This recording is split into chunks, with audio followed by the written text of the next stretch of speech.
Shalom, जय मसीह की। प्रभु यीशु मसीह के अनमोल और पवित्र नाम में आप सभी का हार्दिक स्वागत है। मैं हूं रेवरेंड अविनाश बनकर और आप देख रहे हैं जीसस इंडिया टीवी। यदि आपका भी सपना है कि आप बाइबल के वर्णित पवित्र स्थानों इज़राइल, जॉर्डन और मिस्र की यात्रा करें, उन्हें अपनी आंखों से देखें और उन स्थानों पर खड़े होकर परमेश्वर के वचन का अनुभव करें, तो हमारे होली लैंड के साथ अवश्य जुड़िए। यदि आप स्वयं, अपने परिवार, अपनी कलीसिया या किसी समूह के साथ होली लैंड टूर पर जाना चाहते हैं, तो वीडियो में दिए गए कॉन्टैक्ट नंबर पर अवश्य संपर्क करें। हमें आपकी सेवा करके खुशी होगी। शालोम। यदि आप बाइबल के इतिहास, पवित्र स्थानों और परमेश्वर के अद्भुत कार्यों की गहराई से जानना चाहते हैं, तो आप बिल्कुल सही चैनल पर आए हैं। आज हम आपको लेके चल रहे हैं कायरो, मिस्र की राजधानी, मिस्र का ऐसा एक अद्भुत चर्च में जिसने लगभग 1600 वर्ष का इतिहास अपनी आंखों से देखा है। एक ऐसा चर्च जो जमीन पर नहीं बल्कि दो प्राचीन रोमन टॉवर के ऊपर बनाया गया है। आखिर इसे हैंगिंग चर्च क्यों कहते हैं? क्या इसका कोई संबंध पवित्र परिवार की मिस्री यात्रा से है? इस चर्च की दीवार आज भी कौन सी ऐतिहासिक गवाही देती है? और क्या दुनिया भर से हजारों श्रद्धालु हर वर्ष इसी चर्च को देखने आते हैं? इन सभी प्रश्नों के उत्तर आपको आज इस वीडियो में मिलने वाले हैं। इसलिए मैं आपसे निवेदन करता हूं कि इस वीडियो को अंत तक अवश्य देखिए, क्योंकि अंत में इस चर्च से जुड़ी कुछ ऐसी ऐतिहासिक और बाइबल संबंधी जानकारी साझा करूंगा जिन्हें बहुत कम लोग जानते हैं। इसलिए मैं आपसे निवेदन करता हूं, इस वीडियो को अंत तक अवश्य देखिए। यदि आपने अभी तक हमारे चैनल जीसस इंडिया टीवी को सब्सक्राइब नहीं किया, तो कृपया अभी सब्सक्राइब कीजिए, वीडियो को लाइक कीजिए और कमेंट में हमें जरूर बताएं कि आप किस देश और किस शहर से इस वीडियो को देख रहे हैं। आपका एक लाइक, एक कमेंट और एक सब्सक्रिप्शन हमें परमेश्वर के वचन, बाइबल के इतिहास और होली लैंड की सच्ची जानकारी लाखों लोगों तक पहुंचाने के इस सेवा कार्य में आगे बढ़ाने की प्रेरणा देता है।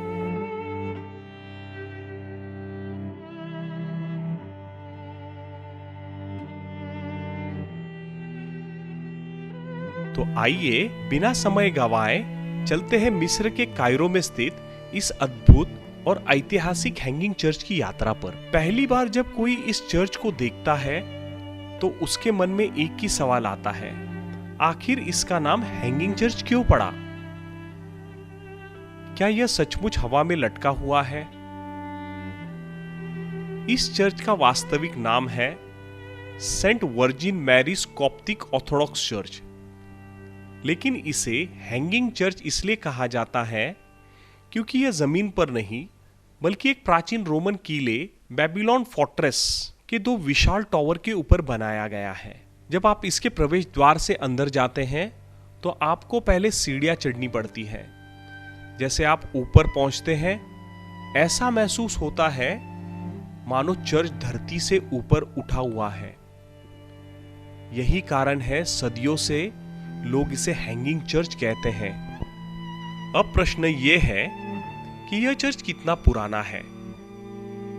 इतिहासकारों के अनुसार इसकी शुरुआत 3रे या 4वीं शताब्दी ईस्वी में हुई थी, जबकि वर्तमान स्वरूप मुख्य रूप से 7वीं से 9वीं शताब्दी के बीच में विकसित हुआ। इस चर्च ने लगभग 1600 वर्ष का इतिहास देखा है। रोमन साम्राज्य, बैजेंटाइन शासन, अरब शासन, फातिमा राजवंश, ममलुक और उस्मानी साम्राज्य, इन सभी युगों का यह चर्च मौन साक्षी रहा है। यह केवल एक इमारत नहीं बल्कि मिस्र के ईसाई इतिहास का जीवित प्रमाण है।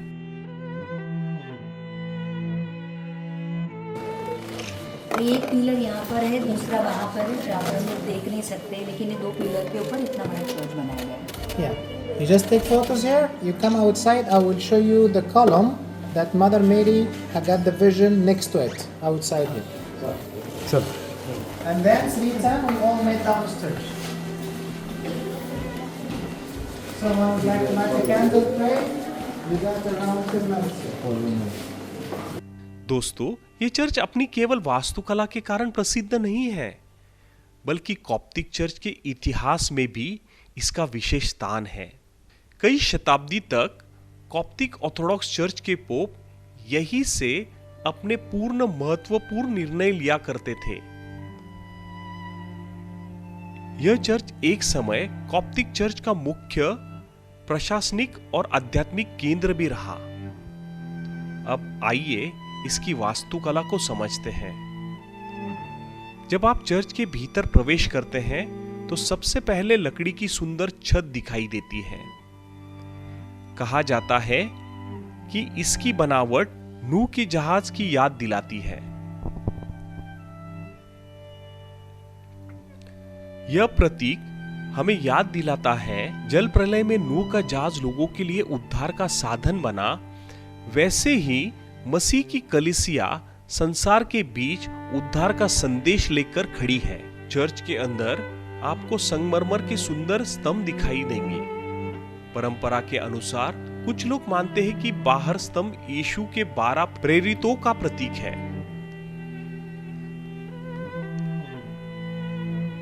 हालांकि प्रतीकात्मक समझ है।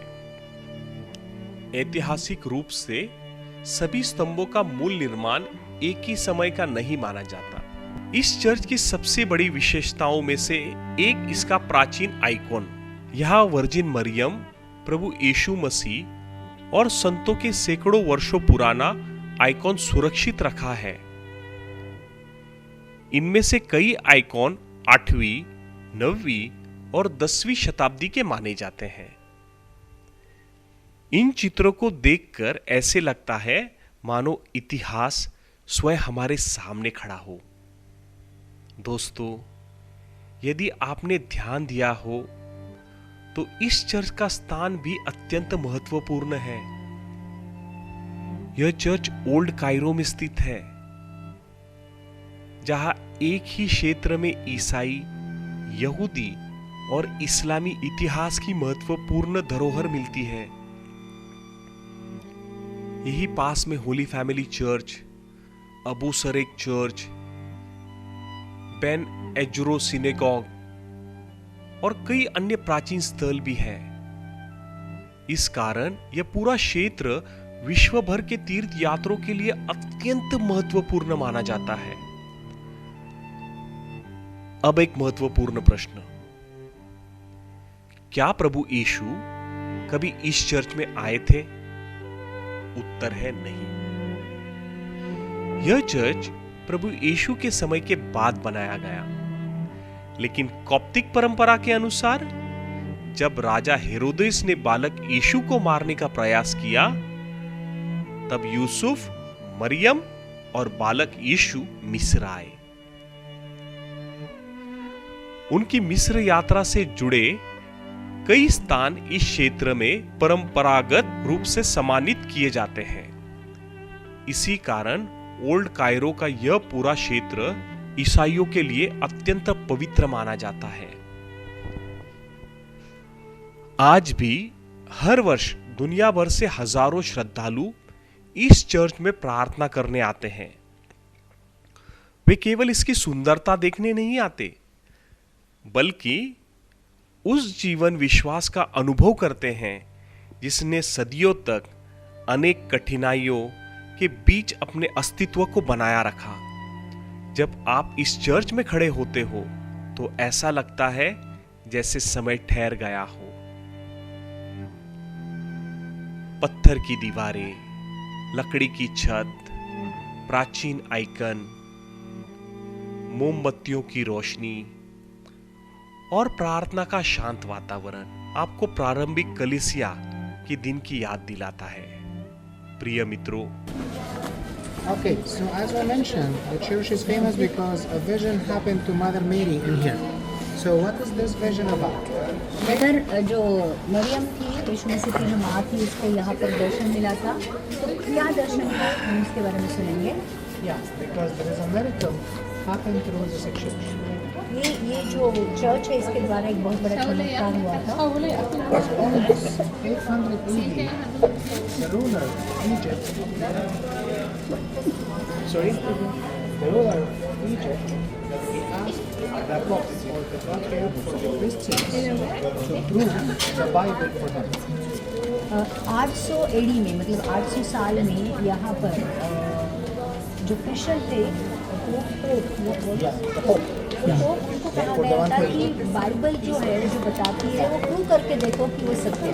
प्रूफ करके दिखाओ। In the Bible it's written, if you have a little belief in your heart, you can move mountains. Okay? So I asked him to move a mountain that we have it here in Cairo City. यहाँ पर जैसे Bible में लिखा है कि अगर आपके अंदर राई जितना भी विश्वास हो, तो आप अगर पहाड़ को कहोगे कि यहाँ से हटकर समुद्र में गिर जा, या यहाँ से हट जा, तो भी वो हटेगा।